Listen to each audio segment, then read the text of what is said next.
le western en bande dessinée revient en force au Festival d'Angoulême 2018. /Léna décryptage, le « Retour de Blueberry sous la houlette de Christophe Blain et Johann Sfar confirme le retour, en grâce du genre dans le 9e article, une tendance vers laquelle penchent désormais tous les grands éditeurs. Tout a commencé le 10 janvier par l'annonce du retour de Blueberry. L'emblématique lieutenant imaginé par Charlie Giraud dans le journal Pilote, en 1963, revient sous la houlette d'un tandem de choc, Christophe Blain et Johann Sfar. Cette nouvelle a fait l'effet d'une bombe. Pourquoi? Pour une simple et bonne raison. Durant quelques décennies, le western en BDA était un territoire annexé par un seul homme, Jean Giraud alias Moebius.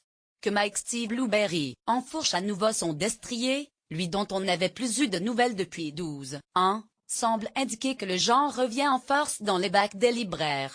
Quelle surprise de découvrir en se promenant dans les bulles d'Angoulême, que chaque éditeur exhibe de façon ostentatoire un album de BD western.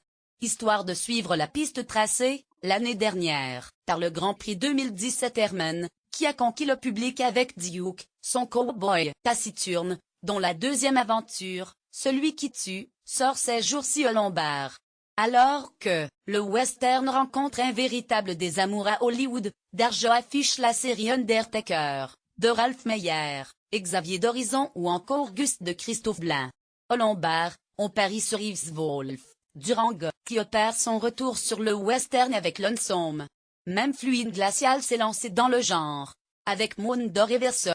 On n'oubliera pas la sortie chez Glénat du 10e tome de la série, Bouncé de François Bouc, L'Or Maudit, une aventure en 2 volets dont la première partie est sortie le 10 janvier. Immense terreau créatif quand on a sorti le premier Bouncé, il y a 16 ans. Personne ne croyait plus au western, rappelle l'auteur de La femme du magicien, dans les allées bondées du festival.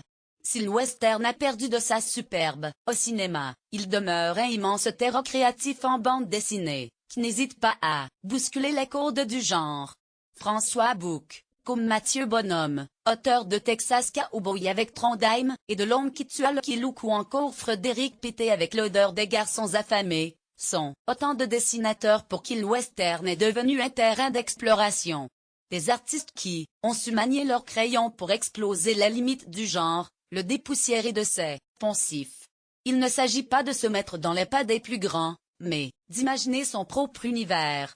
Le western est un gigantesque terrain de jeu graphique et moral, souligne encore l'auteur du Bouncé.